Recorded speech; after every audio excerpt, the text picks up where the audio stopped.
விருதுநகர் மாவட்டத்தில் தொடர்ந்து இந்த சிவகாசி பகுதியில் இருக்கிற இதில் வந்து பட்டாசு விபத்துகள் நடக்குது. அதனால நிறையா வந்து இறப்புகள், அதன் மூலமாக வந்து நிறைய பாதிப்புகள் இருக்குது. இதை வந்து நம்ம வந்து இதை சரி செய்வதற்கு இந்த விபத்துகள் நிகழாமல் அதை வந்து அவருடைய பாதுகாப்பை உறுதிப்படுத்த வேண்டிய தேவை இருக்குது.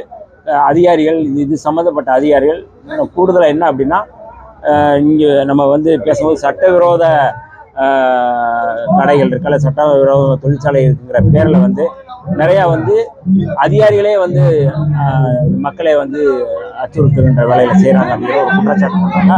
அதை கண்டறிய வேண்டிய பொறுப்பு இருக்குது. மாவட்ட ஆட்சியரும் சம்மந்தப்பட்ட அதிகாரிகளும் இதில் கவனம் செலுத்தி இந்த தொழிலில் இருக்கின்ற தலித்துகள், அதாவது வந்து குறிப்பாக வந்து பெரும் முதலாளிகள், பெரும் தொழிற்சாலைகளை விட்டு சின்னதாக வந்து இருக்கிற தொழிற்சாலைகளில் குறிவைத்து செயல்படுத்துகிறார்கள் என்ற ஆதங்கத்தை எனக்கு வந்து அறிக்கையாக கொடுத்துருக்குறாங்க, கோரிக்கையை மனுவாக கொடுத்துருக்குறாங்க. நாங்கள் சம்மந்தப்பட்ட அதிகாரிகளில் இது குறித்து நாங்கள் ஆட்சியர்கிட்ட நாங்கள் பேசுவோம், கட்டாயம் பேசுகிறோம். ஆனால் இந்த விபத்து நடக்கக்கூடாது. இந்த மாதிரியான சட்டவிரோதமான நடவடிக்கையில் போய் ஈடுபட்டு அதை அச்சுறுத்துகின்ற வேலையில் அல்லது பிளாக்மெயில் செய்கின்ற வேலையை அதிகாரிகள் நிறுத்த வேண்டும் என்று நாங்கள் வந்து கோரிக்கை வைக்கிறோம்.